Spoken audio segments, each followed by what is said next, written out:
Vamos a compartir una palabra del libro de Santiago. Se predica pocas veces de Santiago. Hoy día vamos a compartir una palabra del libro de Santiago, capítulo 2, versículos 20 al 26. Y como es nuestra costumbre, vamos a leer la Biblia de pie, como una forma de reverencia a la palabra del Señor.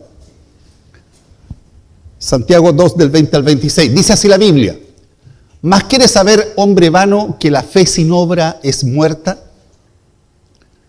¿No fue justificado por las obras Abraham nuestro padre cuando ofreció a su hijo Isaac sobre el altar? ¿No ves que la fe actuó juntamente con sus obras y que la fe se perfeccionó por las obras?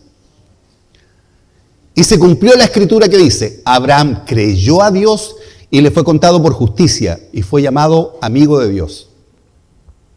Vosotros veis pues que el hombre es justificado por las obras y no solamente por la fe. Asimismo también Rahab la ramera no fue justificada por obras cuando recibió los mensajeros y los envió por otro camino. Porque como el cuerpo sin espíritu está muerto, así también la fe sin obras está muerta. Amén. Pueden tomar asiento.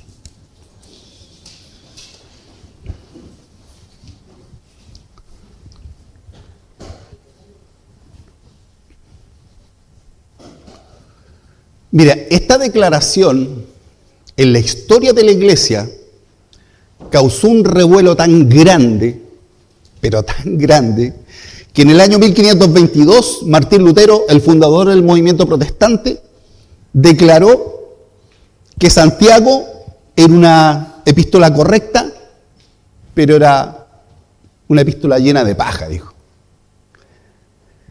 Estamos hablando de un texto que en la estructura de la iglesia histórica, de la iglesia cristiana, era considerado parte de la palabra inspirada por Dios. Y como un hombre como Lutero puede decir: este escrito es como pura paja nomás, no tiene ni un fundamento. Y cuando lo dice, lo está diciendo en relación a un texto de Corintios que dice que hay un fundamento que está puesto, que es Jesucristo. Y sobre ese fundamento usted puede poner diferentes materiales: oro, plata, heno, hojarasca, y ese heno es paja. Es decir, lo que está tratando de decir este gran hombre histórico, Martín Lutero, dice: hay escritos de la Biblia que tienen una gran importancia porque es lo que yo creo que debían estar, pero lo que dice Santiago no estoy para nada de acuerdo. Entonces, Lutero decía que no estaba de acuerdo con Santiago porque lo que acabamos de leer es que Santiago dice: hay que creer en Dios, pero hay que hacer obras también. Y si tú no haces obras, no tiene ningún valor tu fe. Este es un problema extremadamente complejo desde el punto de vista de lo que nosotros creemos en la palabra de Dios. Entonces, cuando Lutero hablaba de Santiago, decía: si lo comparo con Romanos, si lo comparo con Gálatas, si lo comparo con Efesios, con Primera de Pedro, con Primera de Juan y con todo el resto de la Biblia, como que Santiago no tiene nada que ver. ¿Cómo vamos a tener que hacer obras para ser salvos? Es una negación de nuestra doctrina. Y como cristianos nosotros sabemos, y estoy hablando de todos los cristianos, católicos, protestantes, todos estamos de acuerdo, que la salvación es por fe en Jesucristo, no porque hagamos cosas. Y hay algunos elementos básicos de lógica. Si yo para salvarme tengo que portarme bien, darle comida a los pobres, ayudar a la ancianita a pasar la calle, entonces ¿para qué el Hijo de Dios va a venir a morir en la cruz? No necesita, si tenemos que portarnos bien. Entonces resulta raro esta declaración de Santiago que vamos al final de esta meditación tratar de aclarar un poco.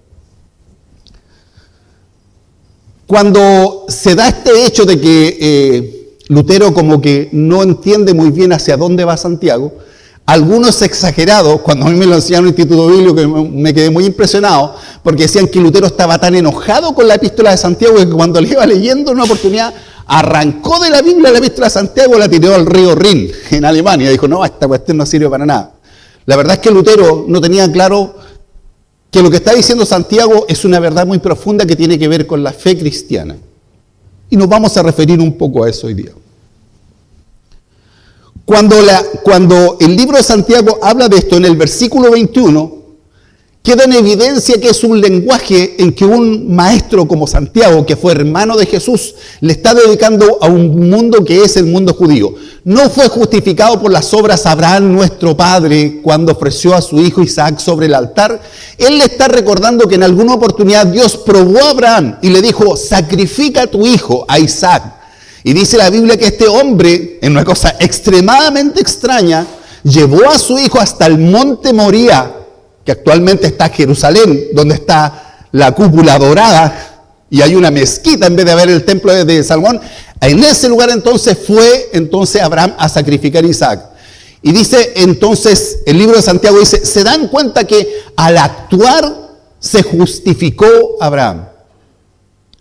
Al hacer cosas, no basta simplemente con declarar que tiene una fe, necesita hacer cosas. Y hoy día vamos a tratar de aclarar un poco esto, porque ciertamente este es un mensaje de un judío para otros judíos. Por eso dice nuestro padre Abraham. No le está hablando a los gentiles, le está hablando a los judíos. Judíos convertidos al cristianismo. Y dice el versículo 22 que cuando alguien tiene fe, esa fe tiene que ir junto con las obras. ¿No ves que la fe actuó juntamente con sus obras y que la fe se perfeccionó por las obras? Entonces, aquí es donde se produce el cortocircuito con la doctrina o con la teología que el apóstol Pablo declara también en todas sus epístolas. 13 cartas escribió el apóstol Pablo y en todas las cartas el resumen general del concepto de salvación es: el hombre no puede hacer nada por ser salvo, lo que necesita es creer en la muerte de Jesús. Y ese es el fundamento de nuestra fe. Entonces, ¿en qué lugar entramos con esta verdad de que también hay que hacer obras? ¿En qué momento podemos entender esta verdad?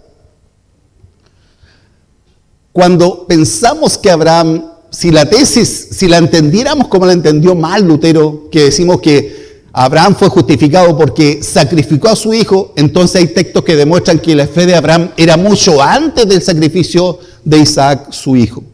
Génesis capítulo 15, versículos 5 y versículo 6. Este es el primer libro de la Biblia. Enseña que cuando el patriarca se encuentra con Dios, entonces dice que él tenía una pena. ¿Cuál era la pena de Abraham? Era un hombre súper adinerado. Tenía muchos bienes, tenía muchas ventajas económicas, pero él tenía una pena en su corazón, no tenía hijos. Entonces, le declara a Dios que su pena es que va a tener que heredarlo un siervo, ni siquiera un hijo. Entonces, cuando está con esta pena, lo que hace, Dios lo lleva, dice, y lo llevó afuera. ¿Quién lo llevó afuera? El Señor lo llevó afuera y le dijo, mira ahora los cielos, dice, y cuenta las estrellas. Si las puedes contar, y le dijo, así será tu descendencia. Versículo 16.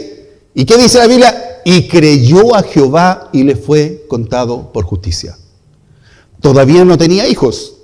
Dios lo lleva afuera y le dice, tú que tienes tanta pena por no tener familia, déjame decirte una cosa, vas a tener una descendencia tan grande que va a ser como la cantidad de estrellas que hay en el cielo o la arena del mar. Y cuando Dios le dijo esto a Abraham, Abraham creyó en su corazón. Todavía no ha hecho ninguna obra, todavía no ha actuado en nada, todavía no ha sacrificado a su hijo, pero ya creyó lo que Dios le dijo. Entonces, primer concepto, la salvación, hermano, no es por obra. La salvación es por fe. La salvación es por creer que Jesucristo murió en la cruz, resucitó al tercer día y ahora está a la diestra del Padre, dice, intercediendo por nosotros. Así que elemento fundamental de mi fe es que yo soy salvo por el sacrificio de Jesús, no por lo que yo hice. No puedo confiar en mis atributos ni en mis capacidades. De hecho, la Biblia declara algo que para nosotros puede resultar incluso un poquito ofensivo. Dice que nuestras justicias delante de Dios, o sea, piense usted en lo mejor que usted ha hecho, y yo pienso en lo mejor que he hecho. Y dice la Biblia que nuestras justicias delante de Dios son como un trapo de inmundicia. O sea, no es posible que con lo que hacemos podamos convencer a Dios de abrir las puertas para que entremos a la presencia de Dios. No tenemos esa capacidad. Entonces, aquí apunta este como desencuentro de lo que dicen todas las epístolas de Pablo con lo que dice Santiago. Apunta a una verdad muy fundamental. Si creo, debo vivir en consecuencia con mi fe. Esta es la verdad fundamental. Si yo creo, si yo digo ser seguidor de Jesucristo, debo vivir en consecuencia con mi fe. Déjeme decirlo más coloquialmente. Si usted realmente dice que Jesús vive en su corazón, a usted y a mí se nos debe notar que somos cristianos. Nosotros no podemos ser igual que el resto de la gente. A mí se me tiene que notar que Cristo vive en mi corazón. No es simplemente declarar, no es decir que soy miembro de la iglesia, porque ser miembro de una iglesia no salva a nadie. Ni católica, ni evangélica, de ninguna religión. La religión no salva a nadie. La religión viene de un término latino que tiene que ver con religar y volver a relacionarse. Y cualquier deseo o esfuerzo que haga el hombre por acercarse a Dios es insuficiente. Entonces, ¿cuál es la verdad fundamental? Nosotros estamos declarados perdidos, lejos de Dios. No tenemos comunión con Dios. Se ha producido un vacío. Dice la Biblia que hay un gran vacío entre Dios y la humanidad. Y ese vacío tenía que venir un hombre perfecto a morir por los pecadores. ¿Quién vino a morir por nosotros? Jesucristo vino a morir por nosotros. No es la iglesia católica, no es la iglesia evangélica, no son mis prácticas religiosas, no es que yo le doy comida a los pobres, eso no tiene nada que ver con la salvación. Mi salvación está basada en la muerte expiatoria de Cristo. Como Él murió, si yo acepto la salvación que me ofrece, soy salvo. El texto que leíamos menciona incluso el concepto de una mujer muy particular.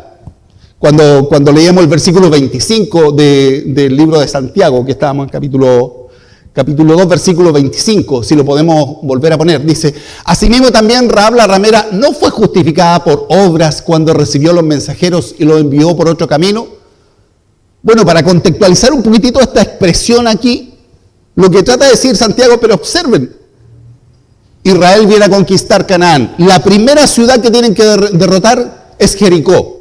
Y en Jericó hay una mujer, Rahab, la prostituta del sector, que vive en el muro. Y cuando vienen unos judíos los esconde. Y lo que hace ella es decirle: yo sé que ustedes vienen a conquistar esta ciudad, que era inexpugnable.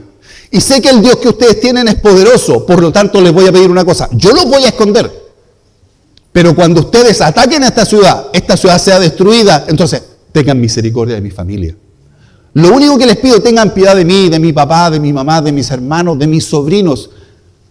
Y los judíos hicieron un pacto con ella para que cuando entraran a Jericó, ninguno fuera muerto y ninguno sufriera ninguna pérdida. Entonces, cuando se plantea, y si se lee equivocadamente, podemos pensar que por lo que hizo Rahab,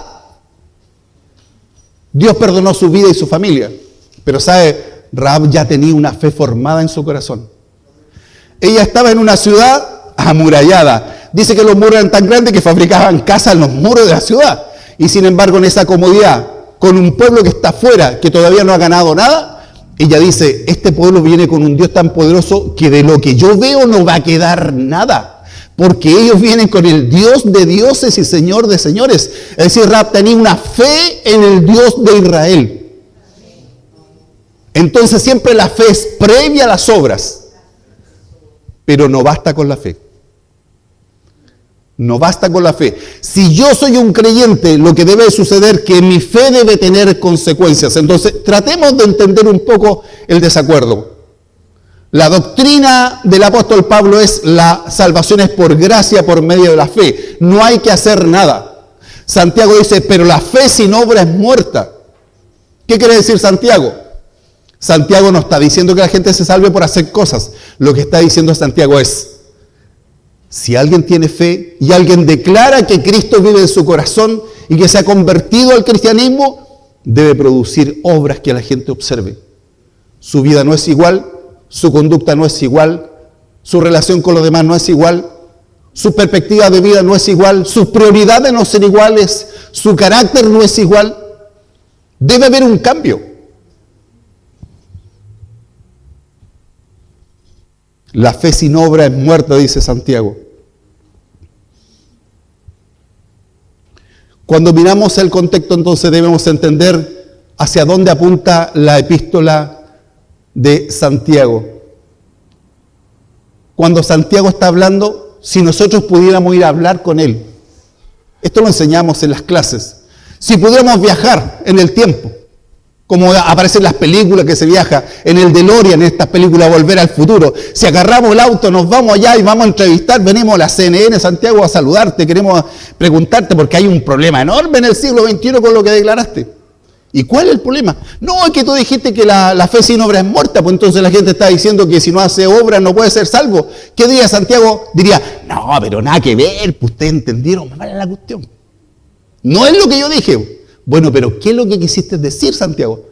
Lo que yo quise decir es que la salvación es por fe. Pero si alguien dice que es salvo, ¿dónde están los frutos de esa salvación? ¿Dónde está la consecuencia? ¿Me basta con ir a la iglesia a cantar las canciones, a emocionarme un poco porque hay una canción que me toca el corazón y que dice que sufro mucho por caminar con Cristo y mis rodillas chorrean sangre y por eso me emociono? ¿Con eso basta? Entonces la verdad es que Santiago dice, no, si alguien dice que tiene a Cristo en su corazón, debe cambiar de forma de vivir. Y hacer real un texto de la Biblia que dice lo siguiente, ya no vivo yo, sino que Cristo vive en mí. Y la Biblia dice, de modo que si alguno está en Cristo, nueva criatura es. Las cosas viejas pasaron y aquí todas son hechas nuevas. Entonces la meditación hoy día es simple, hermanos. La meditación es, yo digo ser cristiano, yo digo ser hijo de Dios, yo digo que sigo a Jesucristo. A mí se me nota que sigo a Jesucristo, ¿no? ¿Sabe que a veces uno mira a los chiquititos? No sé después de Elian si le va a notar. Pero ¿sabe? A veces uno mira a los niños, así 2 o 3 años, y los mira como caminan así, y dice, oye, este camina igual que su papá. ¿Se han fijado, no? Mira cómo arruga aquí, mira, si es verte a ti, le dicen. No, cuando tú te enojáis, le dicen a la señora, mira, tú te enojáis, arrugáis aquí. Mira tu bebé cómo se parece a ti, igual a ti. Y es obvio que tenemos que parecernos a nuestros padres porque tenemos el ADN de ellos. Y más encima estamos rodeados de sus formas y sus costumbres. Por lo tanto es imposible que no seamos influenciados por nuestros padres. Algo de ellos nos va a aparecer a nosotros en el rasgo del carácter, en nuestra conducta, en nuestra forma de ser. Entonces, si nosotros tenemos, hermanos, ese hecho natural de parecernos a nuestros padres, la pregunta es, si yo digo que soy hijo de Dios, ¿me parezco al Señor? ¿Realmente en mi conducta se nota? ¿O yo simplemente cuando me enojo doy rienda suelta a mi lenguaje y digo lo que quiero y a mí nadie me pone límite y a mí no me exijan nada porque yo soy así? Realmente, ¿sabe? Jesús dijo, aprended de mí que soy manso y humilde de corazón. Entonces, es ahí donde el Evangelio tiene que hacerse carne. Es ahí donde debemos ser consecuentes. Es ahí donde el Evangelio se nos tiene que notar. Porque realmente yo no puedo pasar por al lado de un niño que tiene hambre y hacerme el leso. Y disculpen la expresión, pero a veces hacemos eso. Cuando hay alguien necesitado nos cambiamos de calle porque nos piden una moneda. ¿Cuánto nos pesa una moneda, hermano? ¿Cuánto nos carga una moneda? Pero sin embargo nos hacemos los lesos. Ahí donde se tiene que notar que somos cristianos. Entonces, la religiosidad no salva a nadie. Puede haber gente que sea pastor de iglesia, igualmente no tiene idea de lo que significa servir a Jesucristo. ¿Sabe por qué? Porque una cosa es declarar nuestra fe y otra cosa es vivir la fe de Jesucristo. Son dos cosas totalmente distintas. Cuando Santiago habla que la fe sin obra es muerta, está diciendo, si yo digo que Jesús vive en mi corazón, a mí se me tiene que notar que Cristo vive en mi vida. Cuando yo estudiaba en la universidad, me acuerdo siempre que, para los que estudiaron matemáticas se tienen que acordar de esto, hay 2 tipos de variables, variables continuas y variables discretas. Y me voy a dar el trabajo a explicarles para que sepan para dónde quiero ir. Las variables continuas son aquellas que aceptan gradualidad. La estatura, 1,5 m, 1,10 m, 1,15 m, 1,20 m. Es una variable continua, ¿se fijan? La edad, 15 años, 16 años, 17 años, variable continua. Pero una variable discreta es aquella que acepta solamente 2 opciones, o una o la otra. Por ejemplo, la vida es una variable discreta. ¿Usted está vivo o está muerto? Porque si dice, este está casi muerto, ¿está muerto, no? No, porque está casi muerto, se fija, todavía no muere, está casi muerto. Si alguien casi llegó al vuelo, ¿tomó el vuelo o no? No tomó el vuelo porque casi llegó. Eso es una variable discreta. O está en una condición o está en otra. Entonces, déjeme ir a lo que yo quiero ir desde mi perspectiva de pastor. No hay casi salvos. La salvación es una variable discreta. Usted o es salvo o no lo es. No hay casi hijos de Dios. No. O somos hijos de Dios o no lo somos. No hay casi creyentes. Yo casi creo. En una oportunidad andaba Pablo predicando y hay un rey que le dice, por poco me persuades, Pablo. Mira lo que dijo este rey, dijo, oh, Pablo, por poco me persuades. Qué pena por él. Porque por poco no fue salvo, se perdió. Fue por muy poco, pero no se salvó, se perdió. Entonces, es relevante, hermano, que entendamos que nuestra relación con Dios no puede ser casi. Yo no puedo ser casi creyente, no puedo ser casi cristiano, no puedo ser casi fiel. Yo soy casi fiel en mi matrimonio, soy casi fiel. Si usted es casi fiel, está en problema, porque obviamente no está siendo fiel, ¿se fija? Entonces, con Dios no podemos ser casi. O somos o no somos.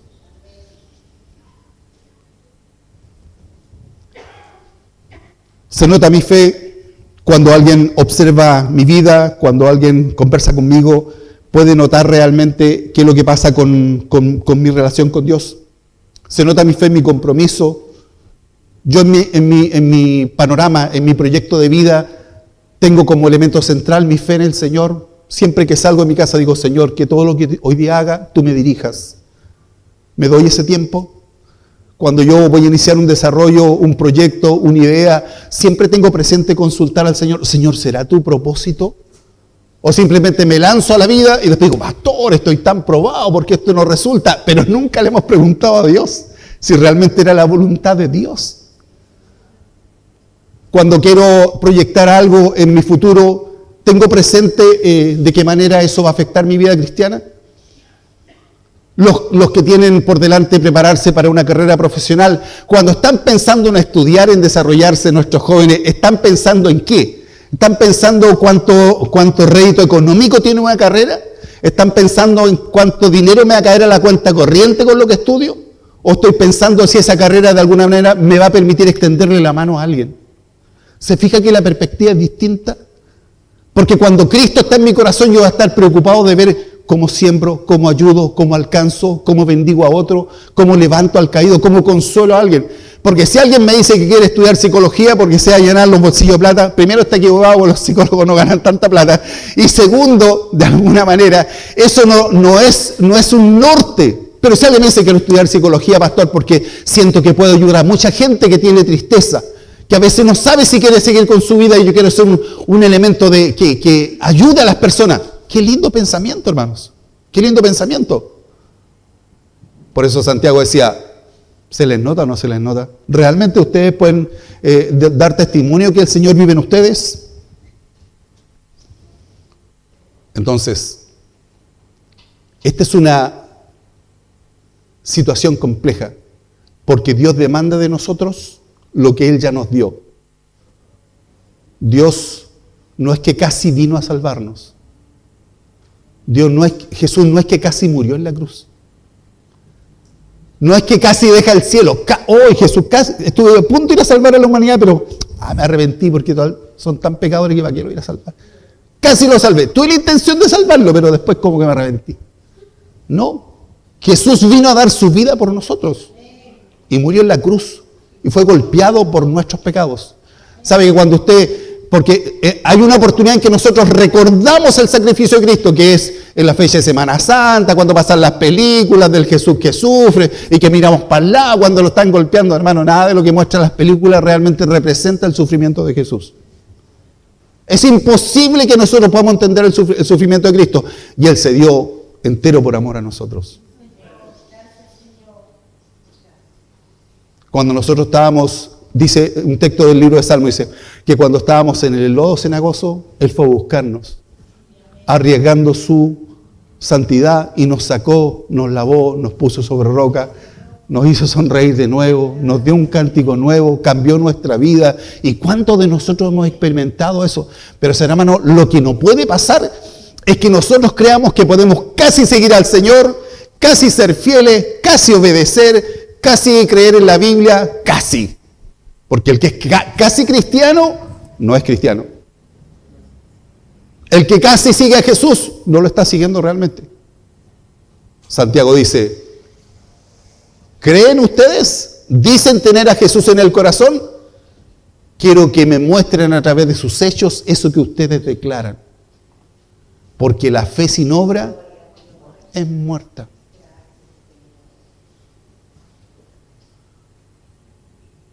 Entonces, podemos decir que seguimos al Señor, pero si seguimos viviendo nuestra vida con nuestras normas, con nuestros parámetros, con nuestras conductas, a nuestra manera, a nuestra forma, entonces estamos en problemas complejos con Dios. Podría yo nombrar un montón de situaciones en las cuales podríamos evaluar si realmente Jesús vive en nuestro corazón. Déjeme mencionar una al menos. Mire, ¿quién de nosotros no ha sufrido algún hecho en el que alguien le haya perjudicado a usted? Haya hablado mal de usted, le haya levantado una calumnia, le haya perjudicado, le haya quitado la pega, haya hablado mal de usted para que lo echen, para contratarlo a él, o un negocio que usted tenía, alguien se lo ocupó, una idea que usted tuvo, alguien la aprovechó. ¿Quién de nosotros nos hemos sentido defraudados? Y con justa razón, pues, si nos hicieron daño. ¿Y sabe lo que nos dice la Biblia respecto a las personas que nos perjudicaron, que hicieron mal, que nos trataron, que hicieron cosas en contra de nosotros? El Señor dice, perdónalo. ¡Qué complejo! ¡Qué complejo perdonar! Y alguien puede estar diciendo aquí, no, a mí no me cuesta perdonar.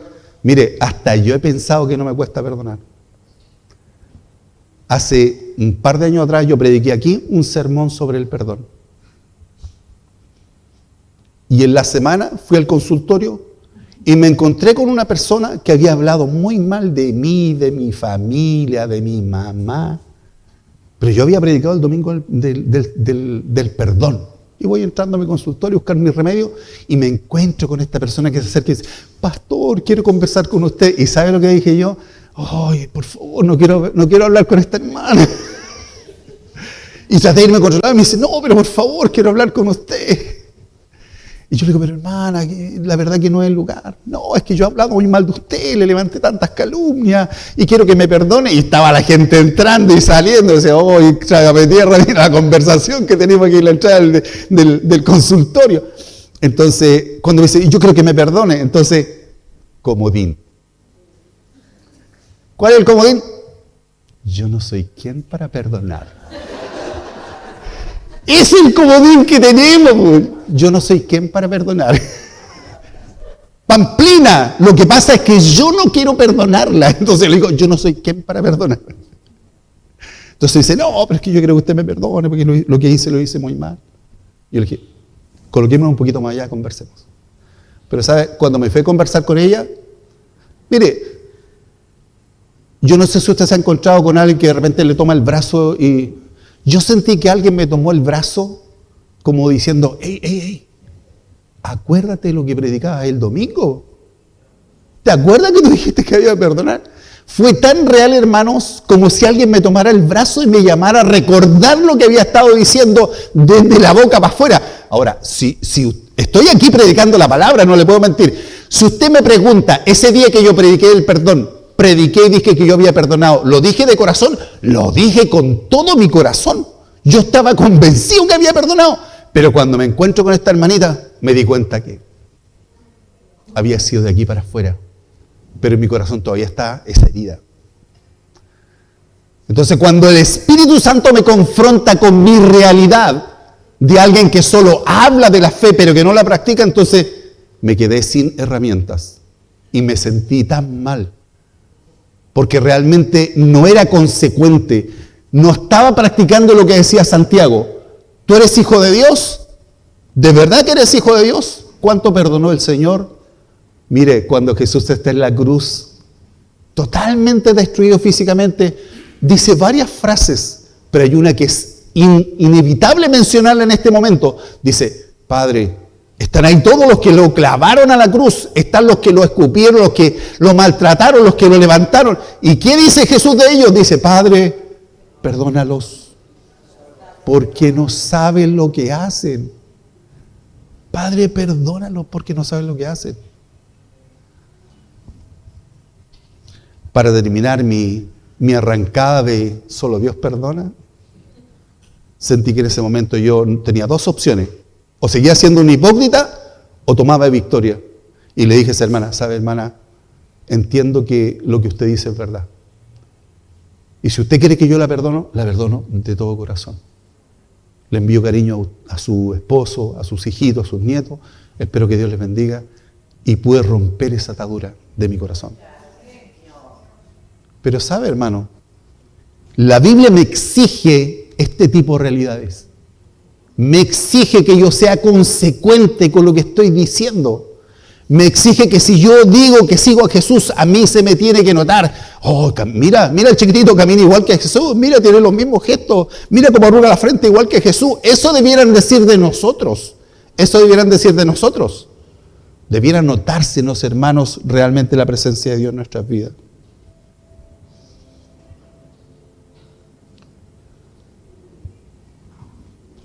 Yo no sé si todavía estará funcionando en Angol. Hay un lugar que se llama El Vergel. No sé si alguien lo conoce. Es un lugar donde venden plantas. Y hace tiempo pasamos al Vergel. Entonces, a veces los agricultores, los que tienen una parcelita o algo, se van al Vergel a comprar arbolitos. Y ahí están los arbolitos que son unas ramitas largas con una o dos hojitas. Y aquí están los perales, aquí están los manzanos, acá están los ciruelos, pero son una varillita nomás, que están con un poquito de tierra y unas raíces. Entonces, pongamos el ejemplo de que usted va y dice, no, yo siempre he querido tener un manzano en mi patio. Así que va, compra esta varillita y le dice, ¿sabe que yo quiero comprar un manzano? Acá están los manzanos, caballero. Elija nomás el que usted quiera, a voluntad. 20 lucas cada manzanito. Así que usted agarra su manzanito, lo echa a su autito, llega a la casa, lo planta con mucho cariño, le pone un espacio ahí para la agüita y todo, y entonces usted ve cómo el manzanito comienza a crecer.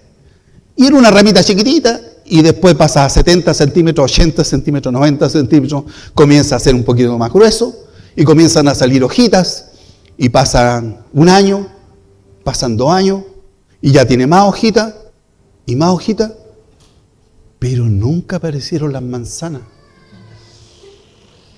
¿Qué pensaríamos nosotros si después de 5 años seguimos mirando el arbolito y cada vez que viene la primavera y salen las hojitas y las florcitas y después la florcita no pasa nada y nunca aparecen las manzanas? ¿Qué pensaríamos nosotros?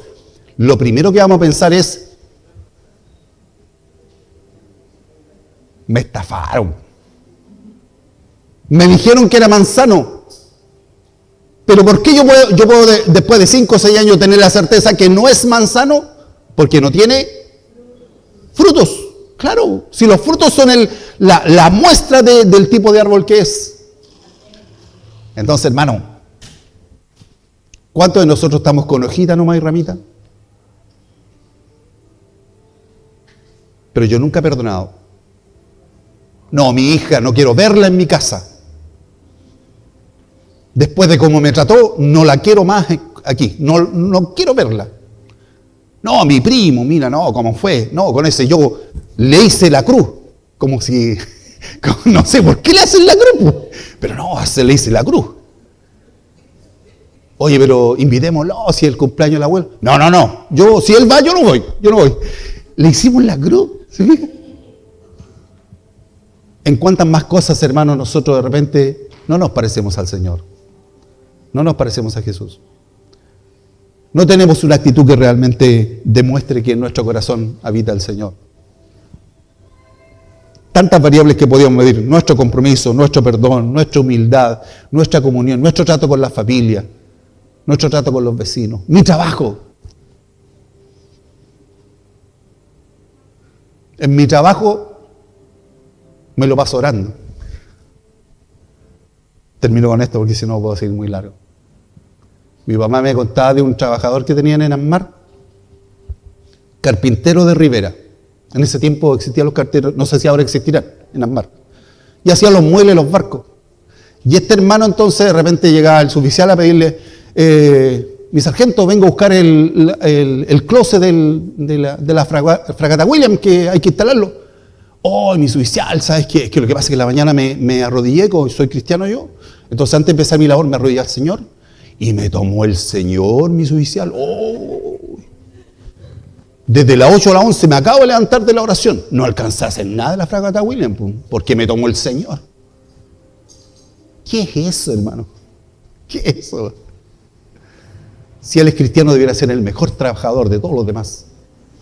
El que cumple más, el que llega más temprano, el más responsable, el que nos echa el fajo de hoja a la izquierda de la oficina. Eso debiera ser, si es cristiano, debería notarse que es hijo de Dios.